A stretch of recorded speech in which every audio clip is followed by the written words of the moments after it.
Vamos a acercarnos más, acercaros por aquí. Ahí en la primera planta tenéis esa portada que veíamos antes en la fotografía, pero tenéis que ver toda la fachada de este edificio, que tenéis justamente ahí. ¿Vale? Miradla bien, ahora os enseñaré, si esto fuera una plaza, cómo veríamos el propio edificio. Pero lo importante es que haya detalles que hoy podemos descubrir y que evidentemente ahí van a estar, lo podemos ver con tranquilidad cualquier día. El Palacio del Obispo son 3 palacios en uno. Si veis allá arriba, en el de la derecha, hay un torreón, ese sería el primer palacio y pertenece ya al obispado desde el año 1819, pero con anterioridad era de la familia Quinte, que eran unos irlandeses, comerciantes irlandeses, tenían su casa en Málaga y eran de origen o de religión católica. A partir de ahí ya el obispado se asienta y empieza a comprar los otros 2 palacios que conforman la manzana completa, que son 3 palacios en uno. Bueno, pues esos detalles están ahí, pero están llenos de mitología.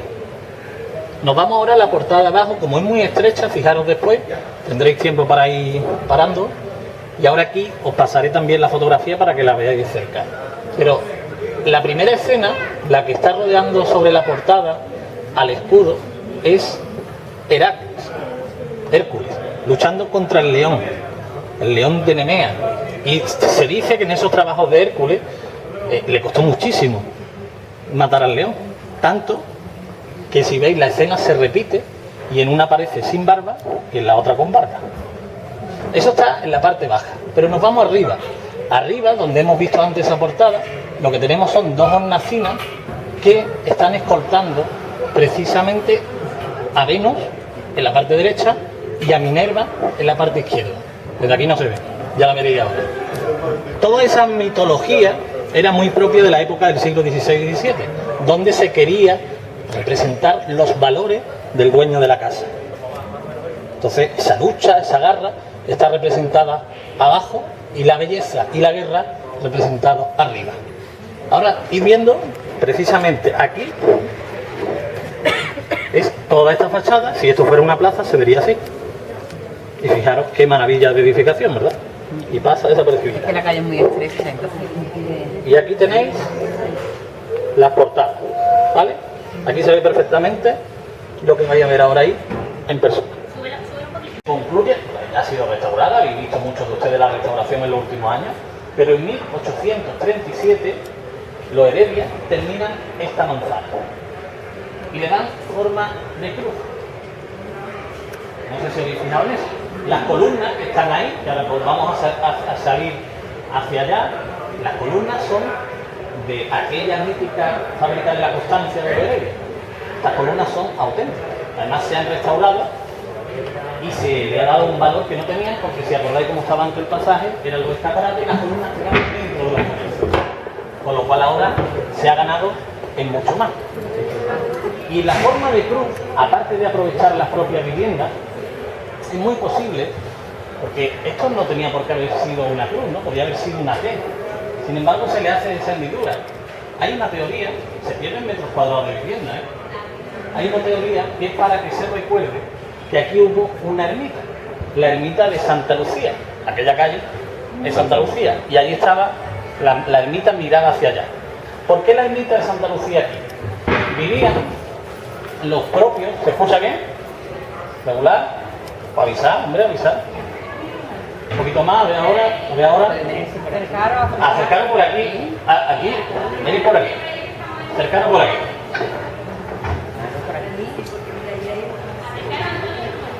Venga, que no muero eso. La ermita, bien ahora, bien, ¿sí? Escucha, no, más o menos, bien ahora. La ermita de Santa Lucía era la que tenía la hermandad de zapateros de Málaga, de los zapateros. Ellos tenían una hermandad y tenían 3 titulares: Santa Lucía, San Crispín y San Cristiano. Un nombre muy bonito, ¿no?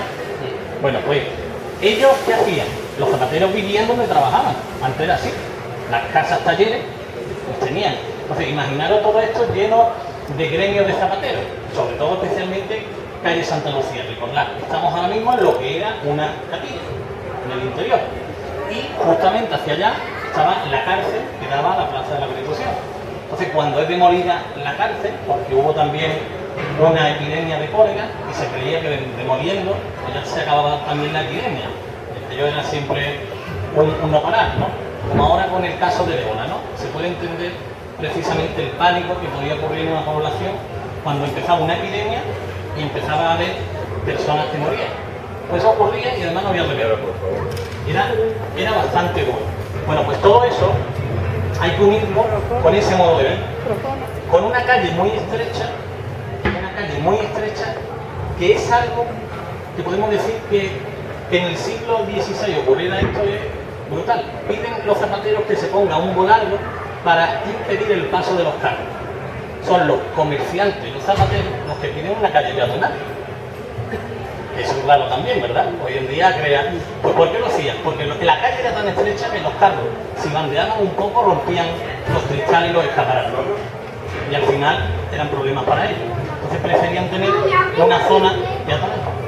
Y todo eso ocurría ahí. Además, una zona que a lo largo de la historia también hubo mucha animación de café cantante. Entonces, los dueños de los cafés cantantes también era habitual que vivieran en el interior. Tuvieran una casa dentro del establecimiento. Ahora vamos a acercarnos a la puerta de donde había uno y os voy a contar lo que allí le pasó. Y viene por allí, ¿no? Pues el nombre ese que hablábamos era el de la patrona de los zapateros y aquí, justamente ahí, estaba el Café del Turco. Porque las casas que estaban colindando con el Café del Turco peligraron también y son las que dan a calle San Telmo que está detrás. ¿Y por qué peligraron? Peligraron por un incendio. Pero lo curioso, el dueño del Turco era un hombre que se definía como un hombre obeso, muy gordo, con muchos anillos en las manos, y le llamaban curiosamente el Fideo. Imagino que con un poquito de guasa, ¿no? ¿El Fideo? Pues, el Fideo. Entonces ahí ocurre algo, y más o menos en esta zona, en la esquina de calle Convaleciente, ese día, esa noche del incendio, se persona el gobernador, y a partir de ese momento hay una conversación, porque había un rumor previo de que le iban a quemar el café. Claro. Y se acerca el gobernador. Él incluso decía que los bomberos no lo estaban haciendo bien. Como que me lo querían quemar y además estaría ayudando a que me lo quemen. Entonces el gobernador, él se vuelve para el gobernador y le dice: si usted me hubiera avisado de que esto iba a ocurrir, es decir, usted no sabía que esto iba a ocurrir. Hasta ese punto se daba. Pero el Café del Turco era un punto de esos encuentros donde se daba a conocer el arte por un lado, el cante flamenco, ¿verdad? La tertulia, y especialmente era una forma de vida. Allí justamente hemos pasado por ahí donde estaba la librería Deni, tenéis experiencia en la ciudad, que ahora es Correo, pues allí estaba otro de los cafés de la ciudad, especialmente dedicado al teatro. El Diván de Ariza se llamaba ese café. ¿Y qué ocurría? Pues que la calle imaginaba el ambiente que podía tener. Los que estaban relacionados con el mundo del teatro aquí, los del mundo flamenco allí, una calle muy estrecha, muy acogedora, muy viva y muy cerca de la Plaza de la Constitución. Hay que recordar que cuando estamos hablando de todo esto, calle Larios no existía, con lo cual el ambiente todavía era mucho mayor en las calles del centro. Después calle Larios se llevó gran parte de ese ambiente. Y hay figuras, vamos a seguir en línea recta, cambiamos ya de nombre en cuanto a la calle, y hay figuras que tienen una repercusión muy importante y son muy desconocidas. Si hablamos del patriarca de India como cargo eclesiástico, existió y además vivió en una casa que sí vamos a conocer por el interior. ¿Podéis? Venga, podéis entrar. Se permite la entrada. Es que quiero que al mismo tiempo todos viváis la misma sensación. ¿Estamos todos dentro? Sí. Mar, tú estás fuera. Entra, mujer. Sé valiente. Estáis pisando un suelo del siglo XV que ha estado escondido durante siglos. Y ahora os voy a contar una anécdota. ¿Cómo aparece ese suelo? Esas puertas que tenéis son de la aduana. del Palacio de la Aduana. Cuando lo restauraron, pues muchas de las puertas se declararon inservibles, ¿no? Y el dueño de esta casa dijo, la voy a comprar porque merece la pena conservar una puerta. Voy a hacer para conseguirla. Y a partir de ahí enriqueció la puerta también con los hierros que no son de la puerta original. Al llegar la puerta no cabe. ¿Y qué hace? Tenía dos opciones. Subir, pero como la portada es de piedra y tiene ahí el entablamento, ya no podía. O rebajar. Y al rebajar se encuentra el suelo. Y la puerta, una vez rebajado y encontrado el suelo, entra y encaja perfectamente. Es como algo para Iker Jiménez, ¿no? En Cuarto Milenio. Pues eso ocurrió y está aquí. Entonces, este suelo es original de la casa. Y ahora vamos a hablar de ese patriarca de India que antes hablamos, del arzobispo, patriarca de India. Hoy en día le llaman Casa del Cardenal, por darle una similitud, pero no fue cardenal, que es Moreno Manzón. Y ahora, el patio interior que hay es un patio ya barroco, posterior, pero toda esa casa ha estado viva. La casa ha estado viva durante todos esos siglos. Y el testimonio es ese. Como es una tienda de antigüedades, hay muchas cosas que no pertenecen a la casa original. Pero sí merece la pena que veáis muchas de esas antigüedades que tiene la casa. Son casas que han mantenido esa estructura y que en un momento dado se han conformado con respecto a la calle. Fijaros aquí, en esta pared que hay, que es la casa de al lado. La casa de al lado es muy pequeñita. Este ancho tiene la casa y ese fondo. Sí, pero observa la dimensión de esta, que tiene un patio interior que abraza prácticamente a la otra. ¿Vale? Bueno, pues vamos a ir entrando.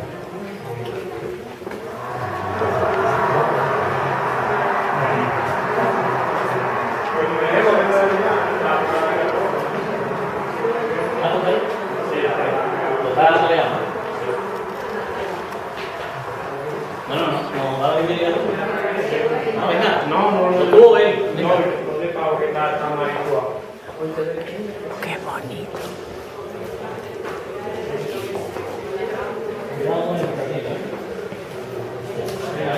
Por la falta de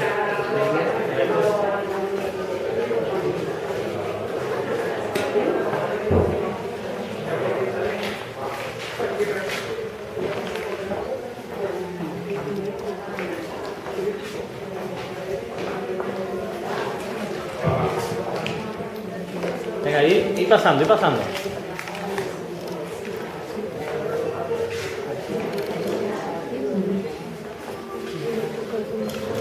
Sí, la amiguita para entrar.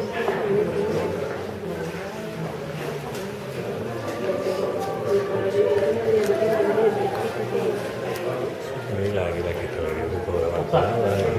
¿Bien? Yo con esto aquí una vida no más de algo. Sí, como el de nuestra. Bueno, cristal de agua. el patio tiene buena acústica. ¿Estamos todos dentro ya? ¿Sí? Bien. Pues presento a Paco, que es el gerente del establecimiento. Propietario de la casa no, pero la vive como si fuera propietario, ¿verdad? Hay que cuidarla. Hay que cuidarla. Cuéntanos un poquito la historia de la casa. Ellos se han sorprendido ya con el suelo que estaban pisando y los siglos de antigüedad que tiene, pero hay muchas curiosidades más. Y bueno, el edificio data del siglo XVII y la casa fue casa palacio de una sola familia que a lo largo de los años ha ido evolucionando como el resto de los edificios de la ciudad, hasta después convertirse en el siglo XIX en casa de vecinos. De una sola familia llegó a estar habitada por 16. De hecho había 16 contadores o quizás más a la entrada donde está la fuente. Allí había 16 contadores de 16 familias que vivían allí. De la casa original se conserva lo que es la columna, la arcada, y después recibió en el siglo XIX una gran transformación con una obra que se hizo con la llegada de Isabel II a la ciudad, que se ennoblecieron varios edificios de la ciudad, del casco histórico. Entonces la casa, historia escrita sabemos poco porque los archivos de la historia de los edificios de esta zona se quemaron en la guerra civil. Entonces lo que sabemos es por gente que ha vivido en ellas y por personas, hijos de vecinos que estaban aquí viviendo, realizaban alguna actividad. Nosotros conocemos que en esta casa estuvo viviendo el cardenal Moreno Masón en el siglo XIX y después pasó a la familia Noguer, una familia importante de aquí de Málaga con muchos hijos. La casa la tuvo que vender porque había problemas entre la familia y demás, y se la vendieron a un marqués pues a principios del siglo XX o así. Después el marqués la dejó en donación al Asilo de los Ángeles, que la tuvo 25 años, y al año 24 se la vendió a los actuales propietarios, que son mis socios, Manuel Ponsatencia y Antonio Millán Molina, que es el sobrino del famoso cantante Antonio Molina. Y bueno, ellos la compraron y estaba prácticamente en ruinas, porque el Asilo de los Ángeles lo tenía alquilado a varias familias y se había despreocupado por completo del mantenimiento del edificio. Incluso las cubiertas estaban en mal estado, el agua llegaba desde el techo a la entrada del portal y en varias zonas estaba bastante deteriorado. Y ellos lo que hicieron es sobre todo sanear y quitar postizos, obras postizas que se le habían hecho pues en los años 40, desde los 40 hasta que ellos la compraron. Nosotros hace 3 años, abrimos un anticuario. Nuestro concepto es completamente diferente a los anticuarios que a lo mejor habéis podido conocer anteriormente. Nos gusta tener todas las piezas restauradas, no tener nada roto, que esté todo limpio. Y bueno, la casa también acompaña a esta actividad. Es un gran atractivo para el público. De hecho, casi todos los días vienen extranjeros, gente viandante que pasan por la calle, les interesa, y nosotros, a todo el que quiera verla, y nosotros se la mostramos encantados. Y nada, bienvenidos a la Casa del Cardenal, y si queréis podéis dar un paseíto por la sala. No entra mucho porque como soy mucha gente, pues va a ser un poco de lío, que lo veis un poquito así por la puerta y demás. Y ya otro día con tranquilidad os vamos a dar unos folletitos que tenemos ahí en la tienda, a la entrada de la puerta, donde tenemos una página web con una visita virtual, y también en página de Facebook, la Casa del Cardenal Málaga. Si entráis y le dais a me gusta, nosotros organizamos actividades culturales y actividades para fomentar el comercio en la zona. Desde que se abrió la Casa del Cardenal, el barrio pues, ha sufrido una transformación, porque nosotros nos hemos encargado de adecentar, con una asociación de vecinos que hemos creado el año pasado. Nos hemos preocupado de quitar los grafitis de las calles, de pintar las persianas, mejorar las calles colindantes, hacer actividades de limpieza también de grafitis y demás cosas en calle Carretería. Y bueno, estamos en contacto siempre con el ayuntamiento, que hasta ahora se ha portado estupendamente con nosotros, y todas las actividades y eventos y no sé, peticiones que se le han hecho siempre han colaborado con nosotros. Entonces el barrio pues creo que está creciendo, se están instalando nuevos comercios. Nosotros como asociación también potenciamos el asentamiento de nuevos emprendedores en la zona, siempre ayudando.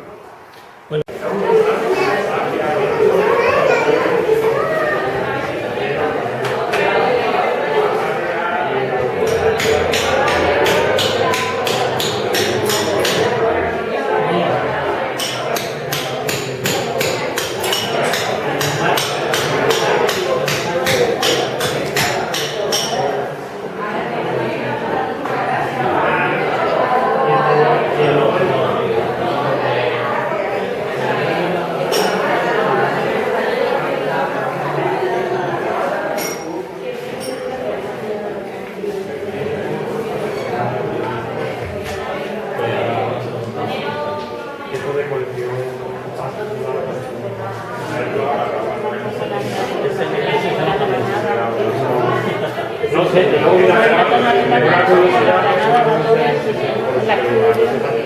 poco es nada más.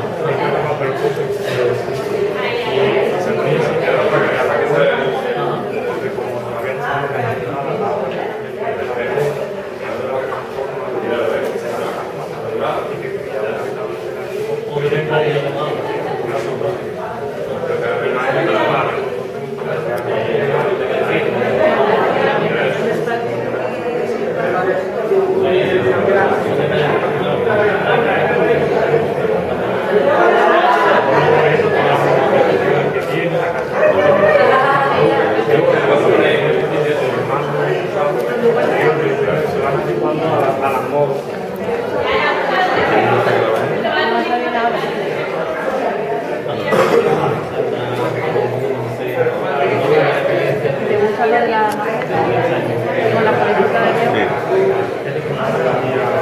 Una singularidad, lo estábamos hablando aquí antes, son muchos los detalles y evidentemente no nos da tiempo a comentarlo todo. Pero imaginaros, hablamos antes, cuando de la Capilla de Santa Lucía, de las epidemias y demás, ¿no? Muchas de las epidemias llegaron en Málaga por el agua, que era insalubre, que en un momento dado se contaminaba y a partir de ahí todo. Entonces, tener un pozo era algo de muchísimo prestigio. El pozo podía haber estado en cualquier sitio, pero sin embargo está ahí. ¿Y por qué está ahí? Porque la puerta está allí. Que se vea desde la calle que yo tengo pozo. Eso es tener una esperanza de vida mucho mayor, tener más salud. Si tienes salud puedes generar negocio. El pozo, el agua en sí, era en la mentalidad de la época algo fundamental y por eso está precisamente ahí. Y antes de salir vamos a ver algo. Esto es de la colección particular del propio propietario del anticuario, que es uno de esos azulejos que estuvo en la exposición iberoamericana del 29 en Sevilla.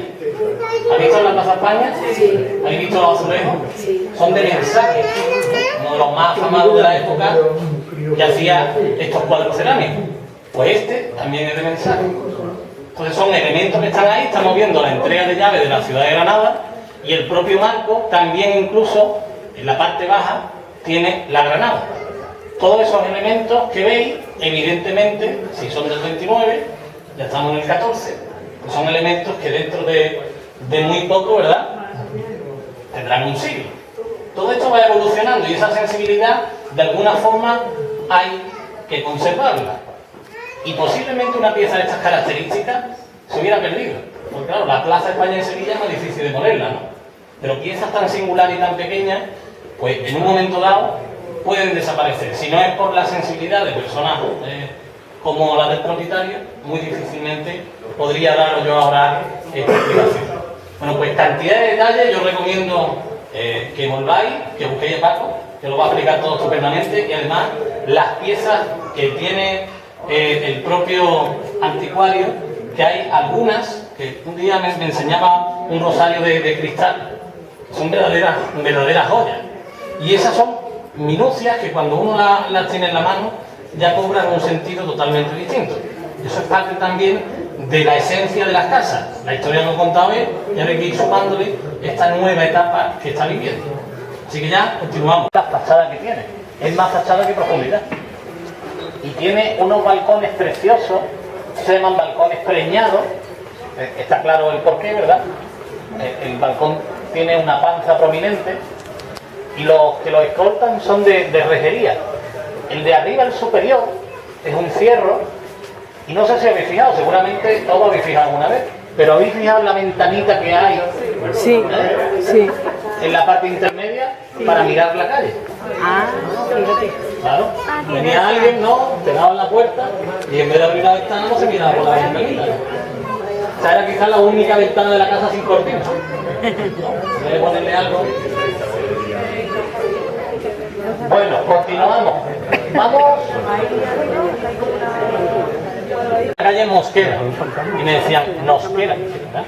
Que Nosquera es la conocida, que es aquella, y esta es Mosquera. El apellido Mosquera, ¿por qué se da en la ciudad? ¿Conocéis todos dónde está el Museo Thyssen? ¿Sí? Lo hemos conocido como Palacio de Villalón, los Almacenes Álvarez, todos esos nombres. Pero en realidad es el palacio de la familia Mosquera. Esos fueron los primeros propietarios y a partir de ahí fue creciendo.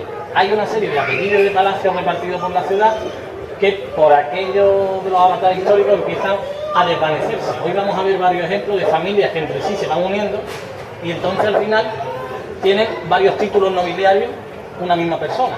Porque claro, era una élite que se mezclaba entre ellos. Y eso ocurre con el protagonista de esta calle Mosquera, que hoy en día, y gracias a la restauración también del Museo Thyssen, que está muy cerquita, pues podemos decir el porqué de esta calle relacionada con esa familia y dónde tenían su propia casa, lo cual puede ser también que aquí tuvieran algunas propiedades. Era también muy habitual. Había manzanas enormes en la ciudad, por ejemplo, aquí abajo, en calle Los Mártires, toda la manzana que hoy en día conforma calle Los Mártires, Compañía, Pozos Dulces, y volvemos por calle Coronado hasta otra vez Los Mártires, todo eso era de una sola familia. Después se fue heredando y se fue partiendo. Pero era una manzana enorme, esto se puede ver todavía hoy en día en los pueblos. Llegas a los pueblos y te encuentras una tapia enorme, ¿no?, que rodea toda la calle. Y dices, bueno, y aquí no hay más puertas. Toda una familia tiene la puerta de entrada y la puerta de carruajes por detrás, ¿no? Pues imaginar un centro histórico de esas características, que cuando estamos hablando de esta familia, más bien funcionaba así, ¿eh? Bueno, vamos a continuar en dirección ahora a la plaza del teatro. Y vamos a recordar otro lugar de trabajo y vida al mismo tiempo. Va a ser curioso porque ya de aquello no queda nada. Estamos ante la puerta de un teatro. El teatro estaba ahí. Será el teatro principal. Y que esa calle esté ahí es precisamente por el teatro. Esta promoción la llevan a cabo los marqueses de Lario. ¿Y qué ocurre? Que cuando quieren construir todo el volumen, dicen, oye, yo quiero hacerlo entero con una arcada abajo, y le dice al ayuntamiento que no, que así no puede hacerse.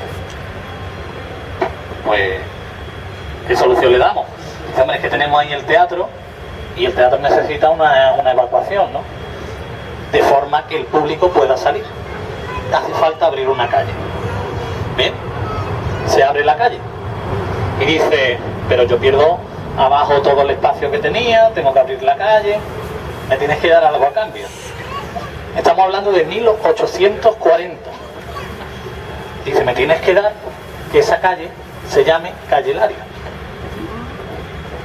No existía Calle Lario. Calle Lario hasta 1891. Y esa fue la primera Calle Lario de Málaga. Ya después, posteriormente, la calle Alcántara. Posteriormente se llama Alcántara porque en el otro lado está el convento, estaba el convento de San Pedro de Alcántara, plaza de San Pedro de Alcántara, calle Alcántara. Y aquí estaba el teatro principal. Aquí vivía el propio conserje. Aquí murió el propio conserje porque vivía. Y aquí fue velado por los actores del teatro principal. Fijaros hasta qué punto se llegaba, ¿no? Claro, si tu casa era el lugar de trabajo, cuando te morías, pues eran las costumbres. Y fueron los propios actores los primeros que acudieron. Este teatro estuvo en activo hasta que se construye el Cervantes a principios del siglo XX. Ya a partir de ahí, pues, empieza a desaparecer como teatro, se convierte en cine y ya posteriormente en esta joya del barroco. De calle Santa Lucía, como calle estrecha, ¿verdad? Las calles en Málaga evidentemente eran muy estrechas. Observad esta piedra que está justamente adosada a la pared. Se ha conservado, afortunadamente. Por aquí pasaban carros y coches en su momento. Si esta calle no ha sido peatonal toda la vida, ni muchísimo menos. En el siglo XX estaba abierta al tráfico. Bueno, afortunadamente hoy es peatonal. El suelo puede que resbale un poco, ¿verdad?, cuando llueve. Pero, ¿esto para qué servía? Eso para que los carros no se Pero los carros que tenían, ¿qué era lo que tropezaba contra la pared? El eje de la rueda, ¿eh? Que hoy en día ya, como los coches no lo tienen, el eje de la rueda, que era muy saliente, iba arrastrando por la pared. La única forma es que la rueda tropezase aquí y el eje pasaba sobre el aire, no sobre la pared. Por eso incluso reforzaban con propios entablamentos aquí intermedios en el zócalo para que sirviera de ayuda a la pared. Si no, la pared se iba horadando. Hay incluso en algunas ciudades donde se ha hecho al revés, se facilitaba y se le ponía el hueco al carro para que el eje fuera por ahí. Claro, si el carro no era coincidente, pues estamos en las mismas, ¿no? Bueno, elementos que estamos aquí. Si yo digo que ahí vivió el bibliotecario real de Alfonso XIII, ¿os lo creéis? En aquel palacio de la esquina, donde está el bandero largo. Ese era el conde de las Navas, que era este hombre. ¿Vale? Ese era el conde de las Navas, que era también experto en tauromaquia, pero fue bibliotecario real de Alfonso XIII. Dato curioso que ese sí que no se va a olvidar. El nieto de este hombre, el nieto lo conocéis sobradamente.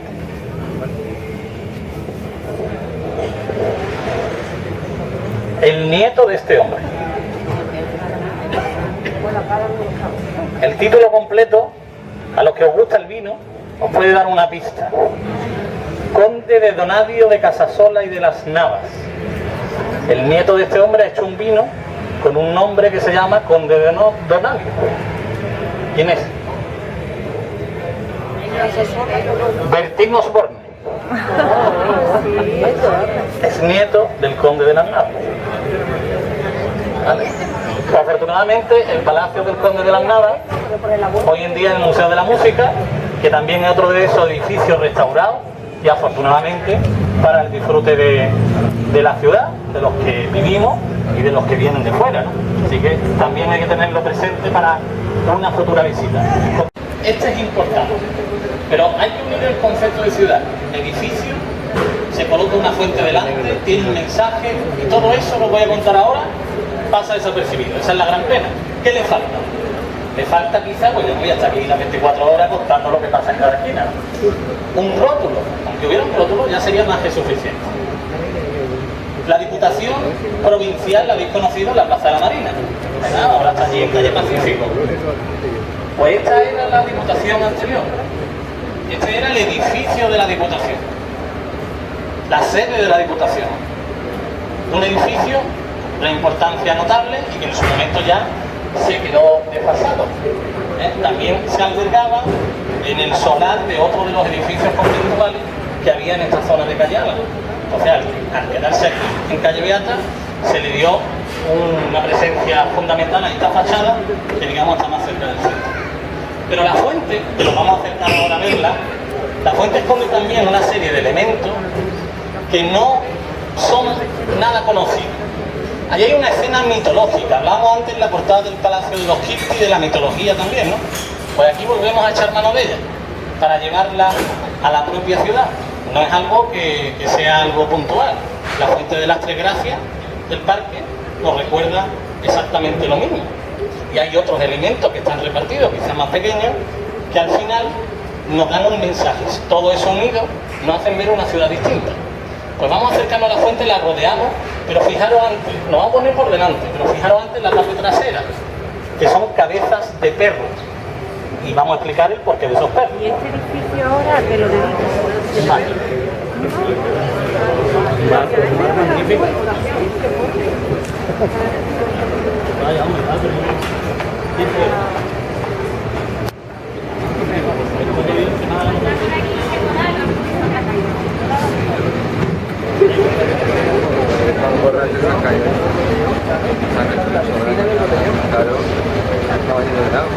¿cómo ha dicho que Málaga no está limpio? Poco. No, ya. ¿Vamos bien? ¿Podemos o no entramos?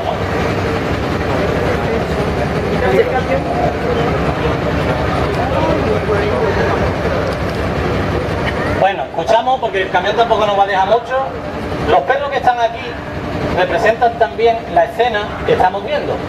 Es Diana, el baño de Diana y sus ninfas, y Acteón. Estas son Diana, que podría ser esta o esta, cualquiera de ellas, ¿verdad? Abajo la tenemos en solitario, y este es Acteón. Acteón fue a ver cómo se bañaba desnuda Diana y sus ninfas. ¿Qué ocurrió? Que Diana le echó los perros, aquello de te voy a echar los perros. Pues eso fue lo que hizo Diana. Pero esto no termina aquí, esto continúa por calle Granados, que es esta, llega a la Plaza de la Constitución, ahí se ve como Acteón está corriendo, detrás le persiguen los perros,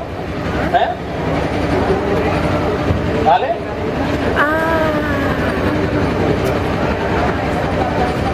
Ahí abajo, justo ahí abajo, ¿vale?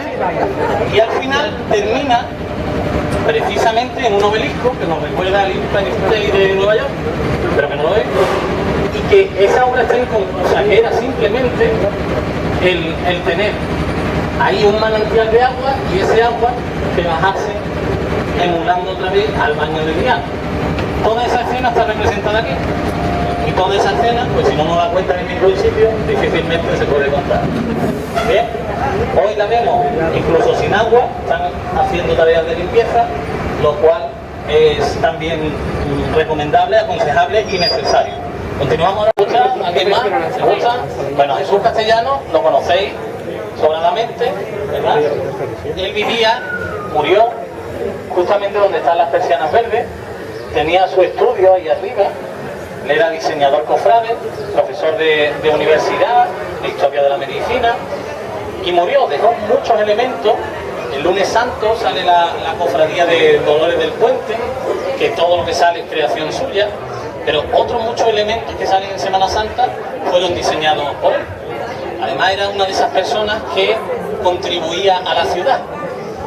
Es casi un rey, pero que ahí exista ese rótulo de Plazuela Jesús Castellano, en cuestión de meses murió el día de 12 de diciembre del año 12 de septiembre del año 2012. Bueno, pues en marzo, el lunes santo, por la mañana se inauguró esa placa. Fueron meses en la calle, o sea, en la ciudad hay calles que están esperando tener un nombre de un personaje ilustre durante años. ¿Por qué ocurrió esto? Porque él ocupaba muchísimos ámbitos de la ciudad y le aportaba mucho a la ciudad. Murió con 60 años, muy joven, y además de una forma muy repentina, nadie se lo esperaba. Con lo cual, a partir de ahí, su cofradía, en la que yo salgo a la vista de los Dolores del Puente también, pasaba por aquí, salía de San Agustín y pasaba por aquí. Hubo un error en los cálculos, que ya se cuenta que fue intencionado o no, pasaba por la puerta de su casa. Y entonces, por 10 centímetros la Virgen no puede pasar, porque el palio es 10 centímetros mayor que el ancho de la calle San Agustín. Bueno, es un anhelo que hay, que la cofradía vuelva a pasar por aquí. La que está en el estandarte es la Virgen de los Dolores. Y aquel día, el día de su fallecimiento, acordándome yo de aquello, le compuse una saeta para que fuera cantada, que todavía están sin cantar, evidentemente, para que estuviera aquí. Cantarla no. Pero la saeta dice: mécete, niña del puente, en esta plazuela mía, que no te toque el relente, contigo día tras día, tú eres mi reserva. Y ese es también el momento que viviremos algún día cuando la cofradía vuelva a pasar por aquí, ¿vale? Entonces, vuelta al Museo Picasso, ¿no? El verdadero nombre del edificio, la placa dice abajo, Conde de Buenavista, Palacio de los Condes de Buenavista. Ese no es el verdadero nombre. El verdadero nombre es Condes de Mollina. Condes de Mollina.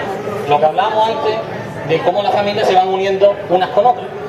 Y al final, pues aquí viven los condes de Buenavista, pero antes habían vivido los condes de Mollina. Al final, una misma persona tenía el título de conde de Mollina, conde de Buenavista de la Victoria y conde de Villalcázar de Sirga. Todo eso en una persona. Este edificio como tal, afortunadamente restaurado, antiguamente era el Palacio de Bellas Artes, Museo de Bellas Artes, hoy en día el Museo Picasso, y a partir de ahí hay una garantía de que va a estar vivo. Pero siempre ha tenido un prestigio. En el ayuntamiento, seguramente no habéis fijado, pero del ayuntamiento, en la portada penden unas grandes argollas. La argolla, que por ejemplo aquella puerta, utiliza como llamador. ¿Pero qué hace una argolla en la pared? Esa es una de las funciones y de las que se utilizan, ya que la argolla está ahí. Pero esa no es, porque yo he dicho que en el ayuntamiento hay una grande argolla. En el ayuntamiento no hay caballo, ¿no? Las argollas venían a significar privilegio. En algunas casas nobiliarias he visto que penden cadenas. Esa es casa con privilegio. No tenemos ninguna casa en Málaga que tenga esas cadenas colgadas, pero sí tenemos allí el patio de las cadenas de la catedral, que ahora vamos hacia allá. Y allí contaremos también como una forma de vivir de una institución y de otra, y se separa por cadenas. Bien, pero el Palacio de los Condes de Buenavista, ya sabéis que era el Palacio de los Condes de Mollina. Bueno, a partir de ahora a seguir flotando.